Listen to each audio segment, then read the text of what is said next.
Hi, happy Christmas. I do hope you have a wonderful day today if you are celebrating Christmas. Last year, I explained about how Tudor people would have celebrated Christmas Day, so I'll give you a link to that in the description. But this year, I'm going to talk about a really Christmassy topic, not a witch hunter. Yes, on this day in Tudor history, in the reign of Queen Elizabeth I, the 25th of December 1587, Brian Darcy, magistrate, sheriff of Essex, witch hunter and contributor to the 1582 A True and Just Record of the information, examination and confession of all the witches taken at St Osyth, died. A True and Just Record argued for harsher punishments for those found guilty of witchcraft. Let me give you a few facts about this witch hunter. Brian Darcy was the son of Sir Thomas Darcy of Essex and his second wife, Elizabeth Bedingfield.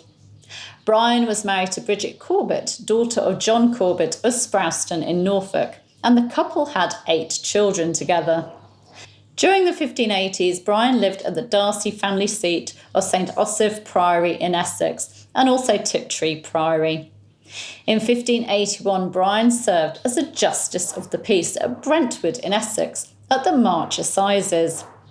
In 1582, as a magistrate, he was involved in the questioning of a group of people, men and women, who were suspected of practising witchcraft in the St Osyth area and who were committed for trial.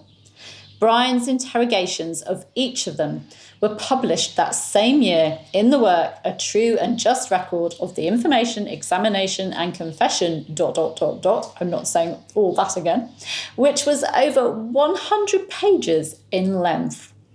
The pamphlet, written by the rather anonymous W.W., was dedicated to Brian, reading, "To the Right Honourable and his singular good Lord, he, Lord Darcy, W.W. wisheth a prosperous continuance in this life to the glory of God and a daily preservation in God's fear to his endless joy."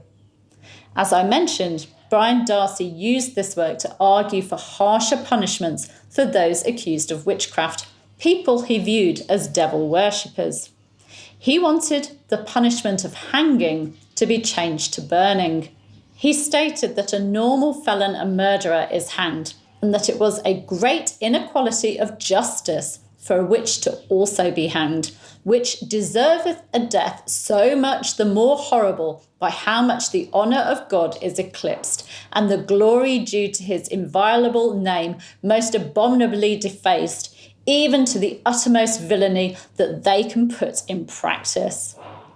His biographer, Marion Gibson, explains that the pamphlet's emphasis suggests that Darcy was particularly proud of his use of trick questions against suspected witches and of his false promises of favourable treatment of anyone who confessed.